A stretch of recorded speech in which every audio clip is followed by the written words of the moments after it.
Wow. Well, that was a whirlwind conversation, Rachel. And I want to tell you what I'm taking out of this more than just learning about new products that are hopefully going to have lots of clinical science behind their safety and efficacy.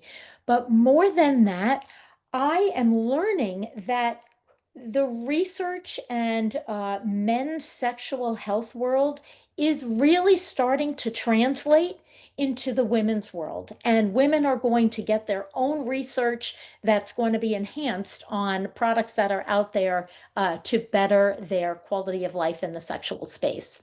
Well, we can hope. I mean, the conversations and the number of people talking about the need for specific research on women is so important. We had the chance to speak today to Jeff Abraham, who's the CEO of Promescent, which is a company that started with a spray to delay ejaculation for men. And over the course of the last 12, 13 years, he's built both a male and female business with a lot of retail distribution. What's interesting is he didn't seem to face some of the challenges, the social media challenges and marketing that other folks had. He's done a lot of his growth through recommendations from physicians, through word of mouth, which is amazing because his experience is that women are sharing their sexual health product experience at a rapid fire pace. And I think that's increasing, but that has always been way less dramatic than what men are willing to share Absolutely, but around it sexual health. seems he's really taking a lesson from the men's sexual health space and without any hesitation translating it into his women's sexual health product line. So I have optimism after speaking with Jeff. Yeah, and he has a great, different, clear voice in the space. So it's always great to hear new perspectives. Let's talk to Jeff. Welcome to the Business of the V. Hello, friends and colleagues. I'm Dr. Alyssa Dweck. And I'm Rachel Braun-Scherl.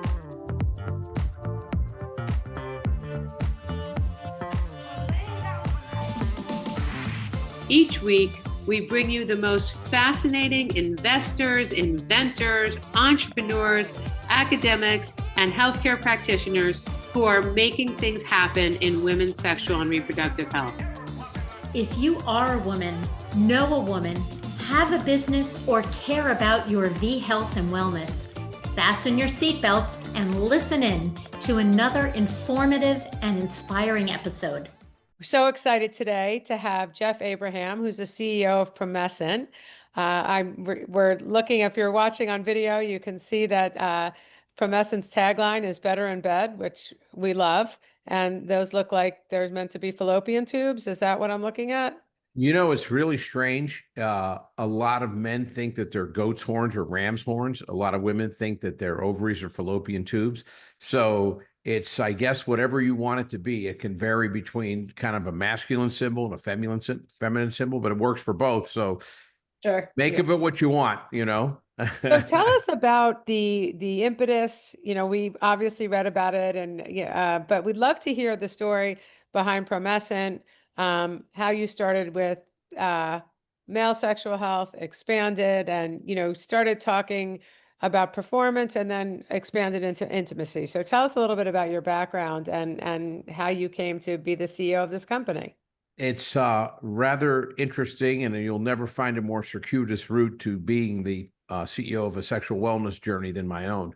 So I owned a semiconductor engineering business, and I was very fortunate. I started it, it took off, and it went really well. And I sold it, and I retired back in 2011. My next door neighbor was a urologist. He was a chief of urologists at Hoag Hospital, Newport Beach. As a urologist, he was very familiar with obviously sexual function. And if someone came to see him for ED, he had Viagra, Cialis, Levitra, all these different options. They came to see him for, incontinence. He had many different options. They came to see him with prostate issues. Hey, I can help you. Here's what I got. They came to see him with premature ejaculation. It was like, well, you're kind of on your own. There's two different things that we have. We have these numbing creams or sprays that literally numb you up. They transfer to your partner. Everyone's numb, and no one's really having pleasure. Everybody's numb. I'm happy. Everybody's numb. You know, I used to tell people that when I first took over this business, you know, it was very important for me to understand what we were competing against. So I tried all the different products. When I tried the numbing agents that were available at the time, I thought to myself, I might as well be doing hot yoga or spin class. Everybody's moving, everybody's sweating, but no one's climaxing, and that really is not the purpose of intimacy. You know, you want to reach the goal or the happy ending, and the other option were SSRIs. For those who aren't in the medical community, that's short for selective serotonin reuptake inhibitors. The depression drugs, Paxil, Prozac, Zoloft, they allow someone to last a lot longer. Unfortunately, the side effects there are dry mouth, nausea, vomiting, suicidal thoughts, and loss of libido. It's like, excuse me, I think I'd rather have PE than all those side effects. Well, it's very funny. We talk about this, that, one of the side effects potentially of oral contraceptive is, a loss of libido or decline in libido. And we always joke. So here you have it. It's sort of like this crazy irony. You're protected from getting pregnant, but you might not be interested in having Sex, whether or not you're getting pregnant. yeah, that's exactly the same thing with the male, SSRIs, for PE. So Ron went on a quest and said, there's got to be something better out there. My patients are frustrated. So he met a gentleman who was a PhD in organic chemist from the University of Georgia, and together they decided they were going to embark on this journey.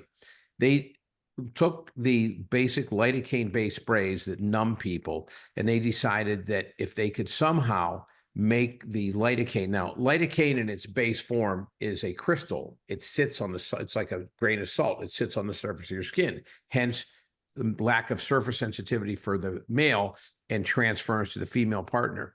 They were ingenious. They came up with a formula that changes lidocaine from a solid or a crystal to oil aqueous. When they do that, it goes beneath the surface. So the man maintains a much higher degree of surface sensitivity, and it doesn't transfer to his partner. And So, just for people listening, lidocaine is used in a lot of topical pain relief products. So it's not necessarily something you'd think of for sexual enhancement, automatically. it's used Well, for bug bites and yeah. Lidocaine is basically numbing. That's what it does. It's Yes. for protection from pain. But I really need to move this to the female side of things because that's what we focus on. And funny enough, we often use lidocaine topically for women who are experiencing sexual pain. And so, from my perspective, this transfers to the man. And that's the adverse effect because the men don't want to necessarily be number. But I would just love to understand, since obviously this started with your neighbor being a urologist, now that there's urology and many of them are focusing on women's health and urogynecology, which of course is a subspecialty of OBGYN. So it's really focusing on women's urologic issues and sexual health issues. How did you transfer your company and the mission into more female-sided sexual wellness and health? I wish I could say that I was a genius and I had this grand plan, but what happened was we had women on their own that figured out that our product was very effective for vulvodynia. Yeah. And so all of a sudden, like the first 3-4 years, every single order that we got was from a male. Like once a year would have one order from a female, and I'd go, that must be a guy whose credit card is maxed out or has bad credit. Hey, honey, we need this. Can you order this for us? And I started seeing a couple significant orders coming through on a regular basis from females. So I reached out and they were like, oh, this works great for vulvodynia. Obviously not having a vulva. I'm like, what's that? Okay. And I started doing some research, and then a very respected gynecologist in Newport Beach called us up and he goes, hey, I've been referring women. I just looked at your product and I figured this would work for vulvodynia. One of our investors, almost at the exact same time, said, hey, my wife is a nurse practitioner. She suffers from vulvodynia and this really works. And so we started, Okay. Let me just jump in, Alyssa. We always like Vulvodynia, yes, I was going to jump in. The vulvodynia, very simple 101 is vulva, vestibular, and vaginal pain due to either some known provocation or an unknown provocation, but it can be quite distressing for women. And painful for penetrative intercourse. Yes. Some women have actually confided in me that they have these attacks on a regular basis. They don't know what causes them. And literally, if the vulvodynia flare up generally lasts from 5 to 7 days, with on a scale of being uncomfortable, 0 to say 10, and it's 7 or 8.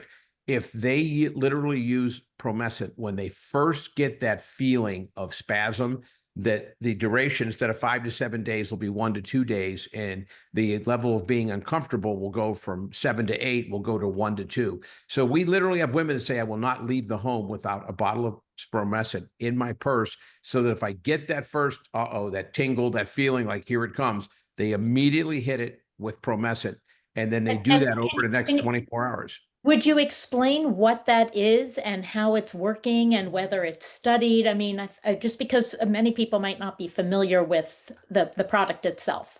Yeah, the product, the genius of what they did was they changed the crystalline structure of lidocaine. Like I was starting to say, lidocaine in its native form is a crystal, solid. It sits on the surface of the skin. So they used a eutectic formula that changes the melting point of lidocaine, making it oil aqueous. When it's oil aqueous, it then penetrates the dermis, stratum corneum, and goes subdermal. So within 5 to 7 minutes after applying this, it's no longer a crystal sitting on the surface. It goes into the fatty tissue underneath. So it gives the man a higher degree of surface sensitivity.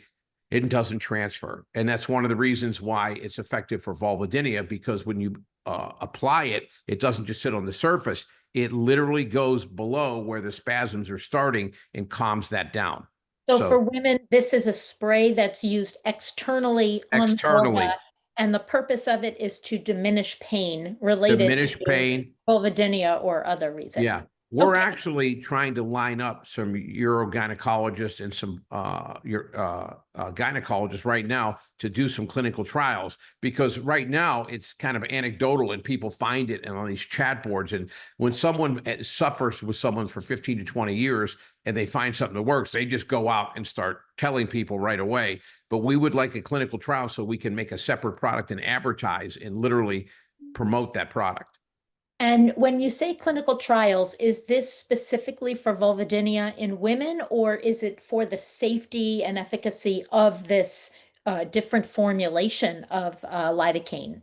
You mean the clinical trial? Yes. It would be so that we could market it specifically to women, because right now they have to find it on their own, or they have to hear, because our product is covered under an FDA monograph for men. So that's why it's not, we can't advertise. We have to do a separate clinical trial, come up with those results. I was hoping we would come around to exactly this statement, because we're looking so much for more clinical trials, specifically in women, because women are not little men, and women's, anatomy doesn't always translate to the way things are working in men. So thank you. And I hope you get that clinical trial off the ground. We're working right now with Dr. Rachel Rubin, who's one of our biggest supporters. A friend of ours, a friend of the show, and someone I've gotten to know professionally. So terrific. She's on our board and she's wonderful.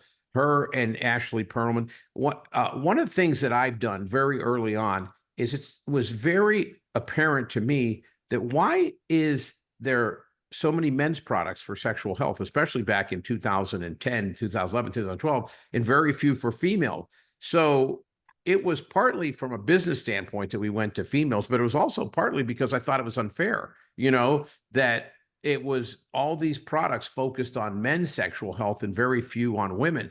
And I remember when I put Rachel on our board, everyone was like, because I remember I started asking questions. I'd go to AUA, I'd go to SMSNA, and literally the boards of these organizations would be 8 older males, 55 and older. And I'm like, if Sexual Medicine Society of North America is supposed to be representing sexual activity in North America, the only people having sex aren't 55 and older males. Okay. Why isn't there a lot more ethnicity involved in this? Why aren't there a lot more females involved? So I started asking questions. People, well, it's just the way it's always been. I go, that doesn't have to be the way it is in the future. And it's changing rapidly now. And I remember first person I put on our board was Rachel. Then I added Amy and some other people. And there were actually people said to me, oh, you already had one female. Why? I go, my goal is to have it 50-50, is because 50% of the population is female. So 50% of our board should be female as well, because even if you're talking about particularly male sexual dysfunction, it affects the female to the same effect it does the male, especially premature ejaculation, because the man is still climaxing and ejaculating, and a woman's like, hey, what about me? I'm over here as well. Well, it's very interesting that you say that, because having worked in the product space around arousal, desire, and satisfaction for quite a long time, what we were hearing after the launch of first Viagra, and we're now in its fourth decade, was, everything's fixed for him. A different problem we're fixing, obviously. Everything's Yes. fixed for him. She now has a partner with potentially a 4-hour erection. Nothing's changed for her. She's still having the same challenges. So it would create a conflict in that way as well. And I'm so surprised that people said, why would you need another woman? Because once a week, I'm called to say, we need a female CEO of a company. We can't have a middle-aged white man running the company. So it's just funny to hear that you got the opposite pushback. But remember, that was 12 years ago. Right. So I think things have changed, So and for the better. So many questions. So I've been in this space and have faced all the challenges with social media access and fundraising. You've been at this a long time. At least the number I saw, you were at 12 million in revenue in 2011. So correct me if that's inaccurate. How do you distribute? Where do you sell? What limitations or barriers have you faced around advertising? How have you grown? You're sort of this, secret big company. Yeah, it wasn't 2011. We started in 2011. We had $80,000. We're up last year. We did 12 million. This year we'll do 14 to 15. Next year we're on target for 20 million. But I'll tell you. And what is your primary distribution? Is it direct to consumer? Are you also in retail? We used to be direct to consumer exclusively the first 3 to 4 years, but then we realized that Amazon is this 3,000-pound gorilla, and so many people buy whatever the best product is in that category on Amazon because they have Amazon Prime. And we as a society have gotten conditioned that whether it's toothpaste, whether it's cologne, or whether it's sexual wellness products, they got to be delivered within 4 hours. It's insane. It's absolutely insane. And plus, Amazon, free delivery, blah, blah, blah. So we then developed Amazon. We're now the #1 sexual enhancement product on Amazon, our delay spray.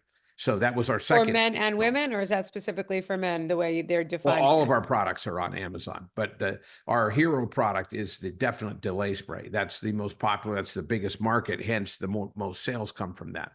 So that's what I wanted to ask you. When you said it's the largest enhancement product, is that in the male and female category that they're evaluating you as the #1, or is it primarily? No, sexual enhancement has everything. It has lubes, it has condoms, it has all that. So it's not Amazon doesn't have specific categories for men or female. They have sexual wellness, which is a broader category than sexual enhancements underneath it.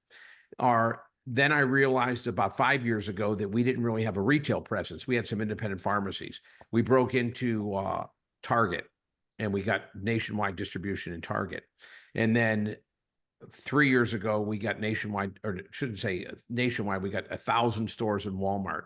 So they were sporadic, different clusters. We did really well there. So they increased us to all 4,000 Walmart stores. Now, this was initially all just delay spray.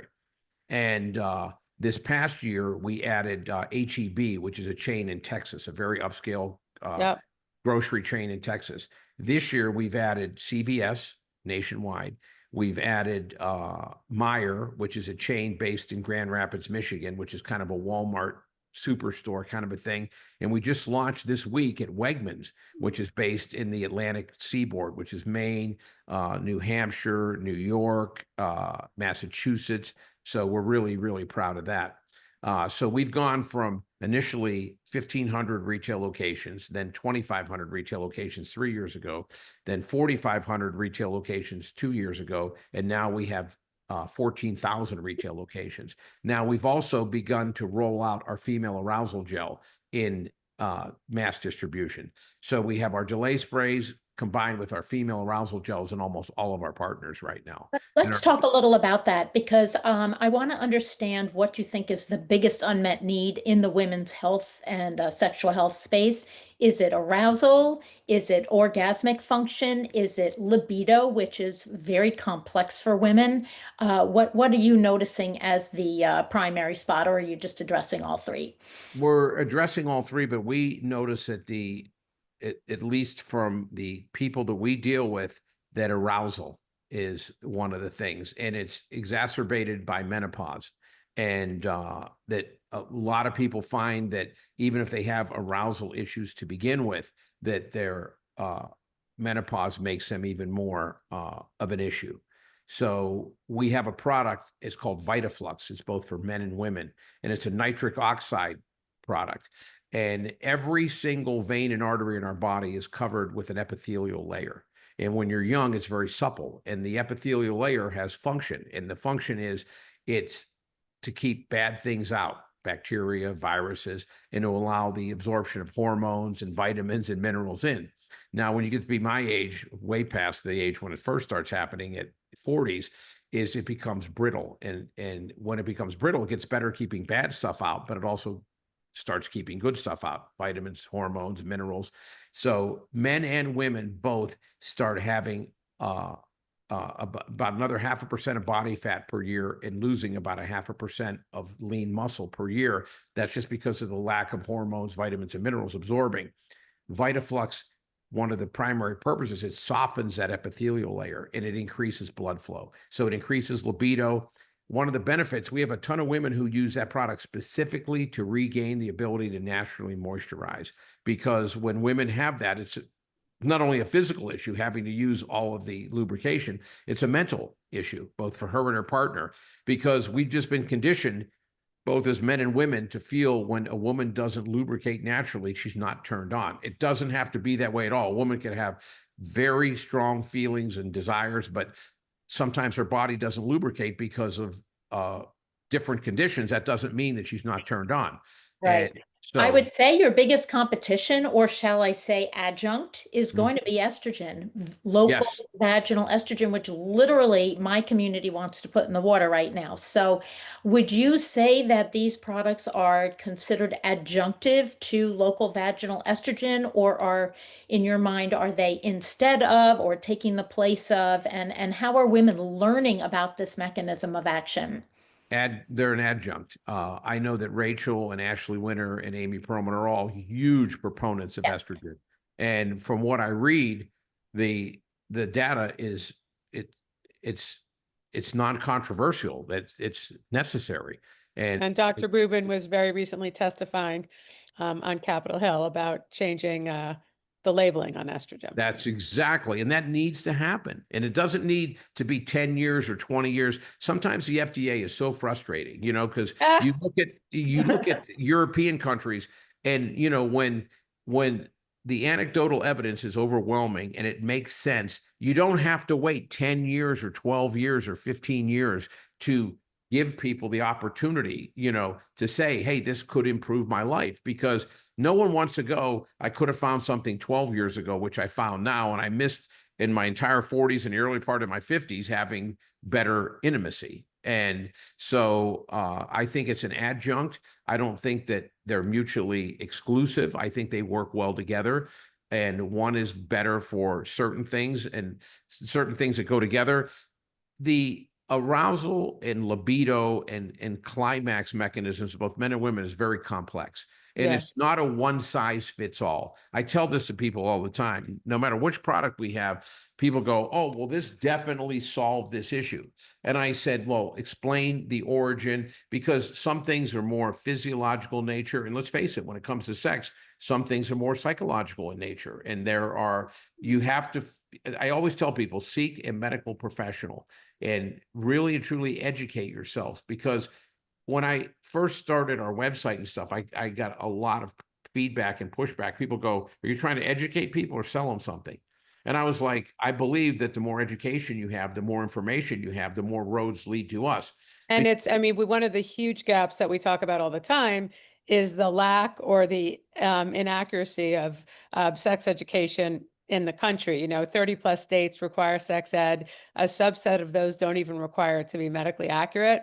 And we know Yes. parents have never loved that job of having the conversation with the birds and the bees. So as a society, especially in the US, we're really quite ignorant about how our bodies work. I mean, when we explain to people, and Alyssa does it in her office all the time, when I explain from the basics from a business perspective about female sexual response and all the different systems in the body that are at play, they're like, I didn't understand anything about that. And we really, it's a societal problem. And one of the challenges is that so many companies that start as women's health companies have to spend so much of their time educating people before they can sell them something. Because in this space, you're often not competing with another product choice. You're competing with inertia or lack of information.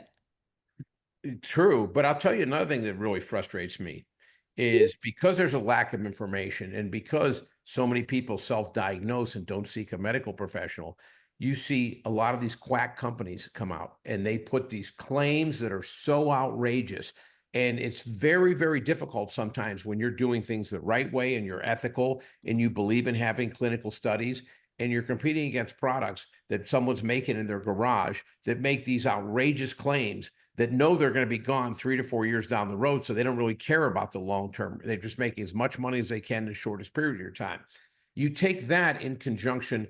I really think one of the most difficult issues that we face as a society is the just insatiable amount and appetite for porn.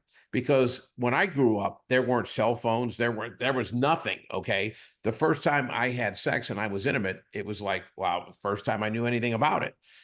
I can't even imagine That's growing where up. that goes. Yeah, I can't exactly. But not only that, I didn't have this image where I thought that the average man had a penis that was 9 or 10 inches long, the circumference of a beer can, and he lasted 45 minutes, jumped And up, the ran woman, his across the hair was room. blowing in the wind, and it was E- simultaneous orgasms in e- 12 seconds. Exactly. And I yeah, want to get back to something that you said about clinical studies because yes. that's particularly important in my world.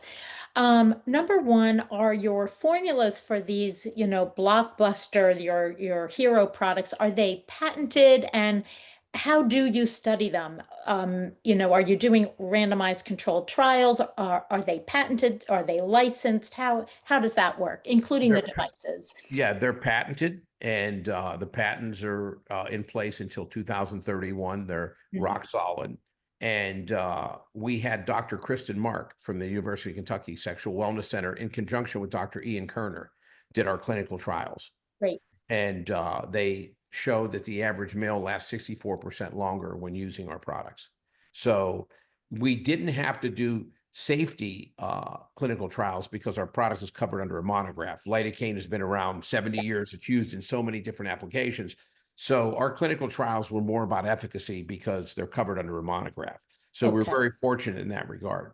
And that's, when we do our vulvodynia clinical trial, it will also be for efficacy because it will be covered under a monograph as well. So it's Okay. very important that we get that data because a lot of physicians, both gynecologists and urologists, even if they use the product and they know it works, they want clinical trials. It just makes their job a lot easier when it's not off label, when they can say, hey, I'm prescribing this. Well, I shouldn't say prescribing because they're all OTC products, but Yeah, when recommend. recommending it, their liability is a lot less. And I think they feel a lot more comfortable when they have Yeah. clinical data. And to that point, do you tap into the HCP funnel to help with distributing your products, or are you mainly just relying on retail?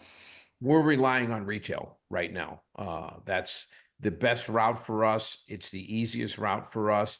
We're open to any channels we think, work for us, in terms of reaching people. But so many people are literally doing the research on the web. It's insane. We Yeah. also have 2,400 urologists and sexual therapists and gynecologists we know for a fact are recommending us. We spend a lot of time in the thing because that list comes specifically from, now there's obviously a lot more than that. That's the people we can document. The reason we can document that is the only way to get on that list is someone buys the product, they fill out, we have something called ZigPoll, where Okay. they literally tell us, how did you find us? They'll say, Dr. Mohit Kira from Baylor University recommended Sure. you. He's the president of SMSNA, believe it or not. He's another guy that's been on our board. Yeah. Wonderful. Dr. Larry Lipschultz, Dr. Rachel Rubin, these types of people. So Dr. Rena Malik is another one who became kind of a YouTube sensation, an Instagram sensation.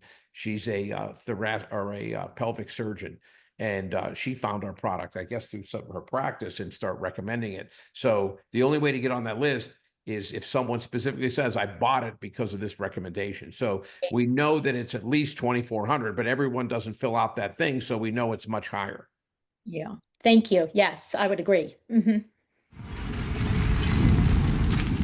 So here's today's hot flash. A 2019 study in JAMA Internal Medicine revealed that men were more likely than women to discuss a sexual problem with their clinician.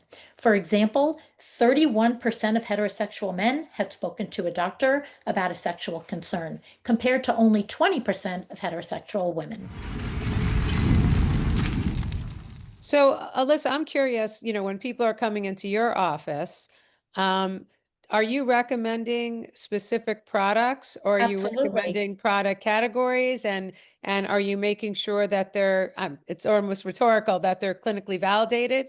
Well, yes, yes, and yes. And that's why I asked, because to be fair, I really was not familiar with your products before you were kind enough to join us on Business of the V. And now I feel mesmerized by what's out there that I did not know about. And this is my world. I Yes. specialize in menopause and sexual health as a OBGYN.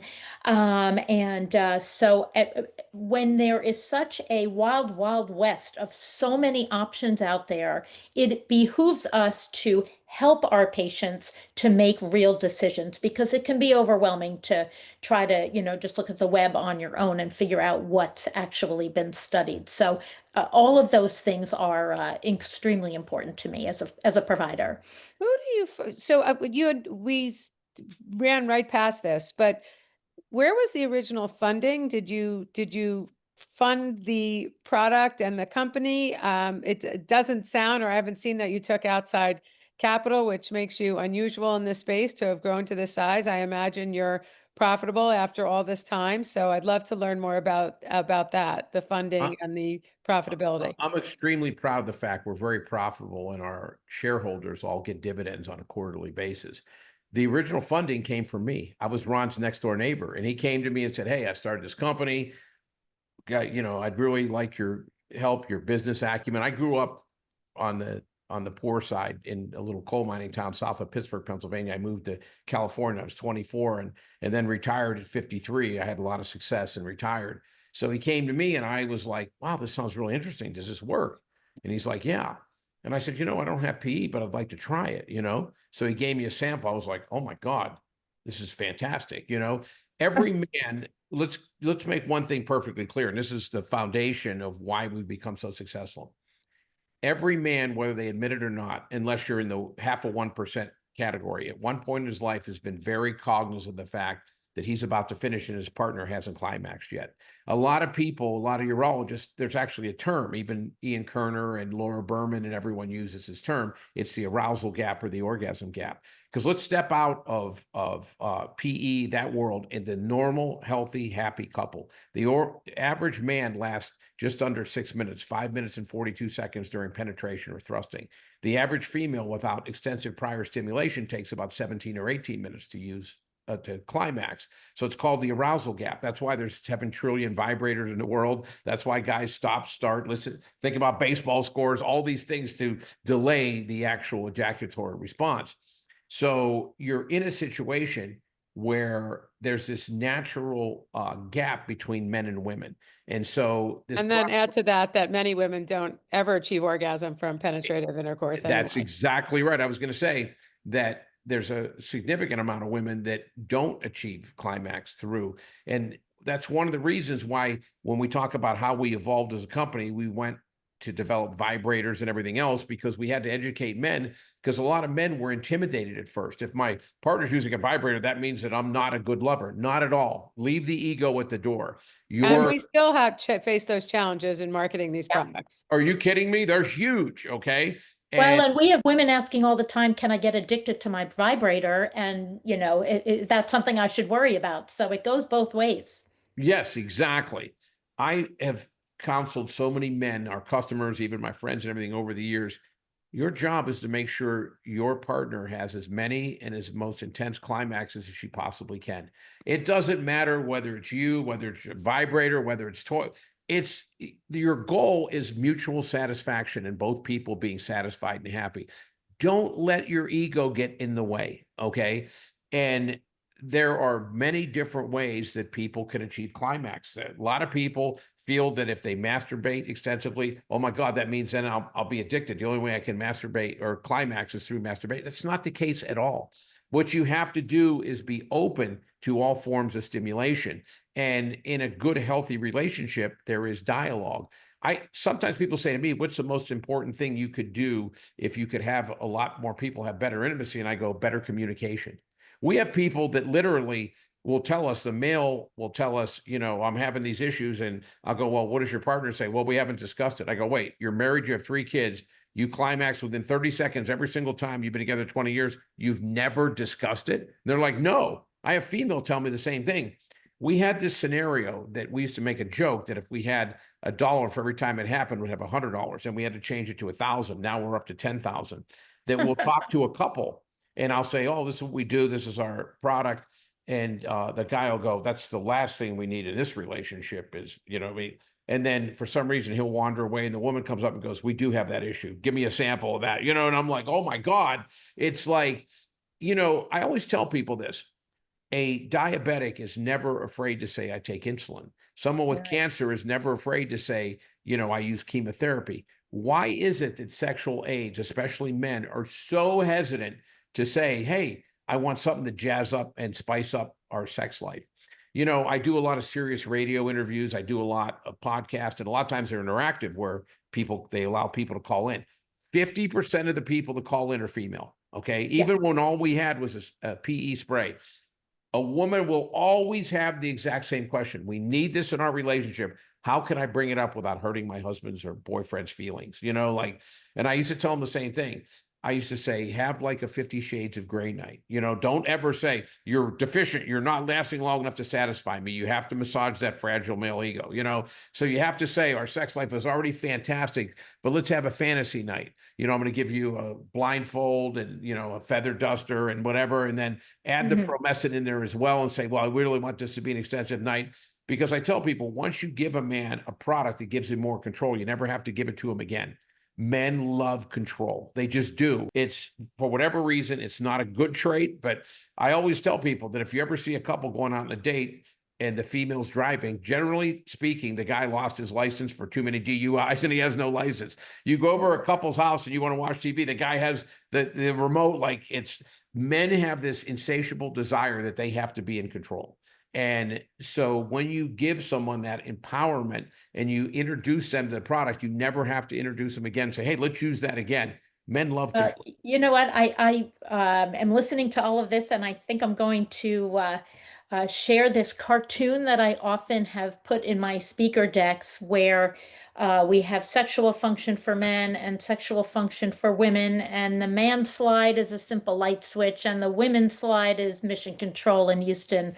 And I think that it's way more complex in the gynecology world than perhaps in the men's world. But of course, that's not my area of expertise. But very interesting to hear the anecdotes, the stories, the way you're transitioning this to not only a super successful men's product line, but also a women's line. I love that there's going to be some clinical validation for on the women's side, because again, I think we deserve our own studies. And absolutely. And it's been wonderful to hear about this. I mean, really, really great to hear it as part of our tool. I'll tell you another thing that just won't surprise either one of you, but it's a fact.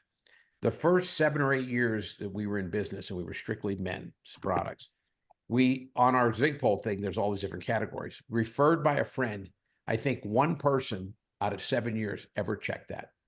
Males, if they find something that gives them better sex, the first thing they do is say, I don't want anyone else to have this.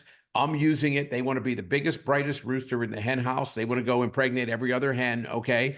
If a female finds something that allows her to moisturize better, gives her more desire, or literally gives her, better climaxes, the first thing she does is go on Reddit and Pinterest and tell every one of her friends, and she's texting, she's on the street corner telling everyone. It's amazing how many of our female customers go referred by a friend. Okay. It's insane. Men. And I think that's quite interesting because that has not always been the case. And lots of other companies in the space do not experience it. You know, where I thought you were going to go is if I discover a conditioner that makes my hair feel soft longer, I'm shouting from the rooftops. If I've discovered a sexual health solution, at least in my experience of dealing with female consumers, they're way less likely to do it. So I'm fascinated to Oh, hear we have the from your opposite. experience. Yeah, Yeah. it's really And I will interesting. say in practice, women still bring up their sexual concerns in a whisper. Oh, everyone. And it's getting better, but this is going to take some time, and we're progressing in the right direction. Let's put it Jeff, that we way. wanted to thank you so much. It's great to learn about you. We will be following your success, your continued success very closely, and excited to see what's next for Promescent. We're constantly evolving, but one thing I will tell you is people ask me this all the time from a business perspective. How many new products are you going to introduce next year? And I go, somewhere between 0 and 10. Everyone's Right. like, what? They go, you're the CEO. You should have this mantra. You're going to introduce 3 or 4. I said, let me tell you something. One of the reasons we've grown and one of the reasons we're successful is strictly this. We will not introduce a product unless we feel is as good, if not better, than everything else in that space. Yeah. One of the reasons we've been successful and we've grown, because when we had our second product, which was lubrication, we had only the male delay spray initially. And then a lot of men said, hey, I used to last 30 seconds. Now I last 10 minutes. I didn't need lubricant. Now I do. So we developed that product, took off right away. So the first 100 people that bought it, I sent out an email and said, hey, what gave you the confidence to buy this? Oh, I know if it's on this site, you stand behind it 100% and it works and it's great. So then when we developed VitaFlux for both men and women, same thing.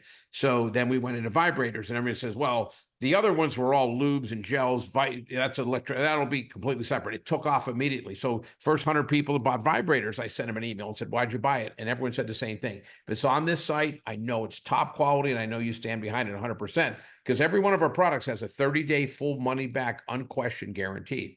Yeah. So I know that the first time I introduce just a product that's that everyone will go, I don't have that same trust. Right now, if we follow the mantra that I've developed here, that we don't introduce anything unless it's as good, if not better, than everything in that category, that every time we introduce something, it will be wildly successful because people literally go, I bank and trust on the fact that if I get it here, it's top quality.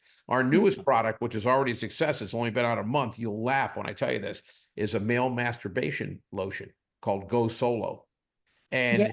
One of the reasons I introduced it is I noticed how many male masturbatory devices that we're selling.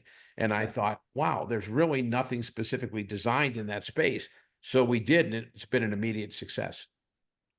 Well, on that note, I think we will each get back to our prospective days, but thank you so much. It's been my very pleasure. Informative.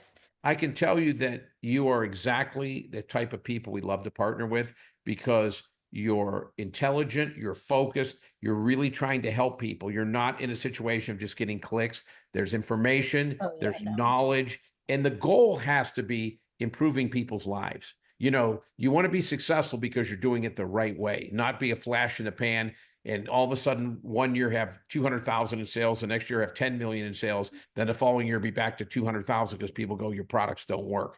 We've grown steadily and successfully over the years. Every year is better than the year before because our repeat business is so insanely high because our products work. And that's what I tell people. I'm not into making an immediate splash. We're going to build slowly but surely by adding and long relationships with satisfied customers is always a great business model. That certainly is. Thank you so much, Jeff, for taking time out of your day to be with us. Don't forget, subscribe to our podcast at businessofthev.com for the latest trends and trendsetters in women's health and business.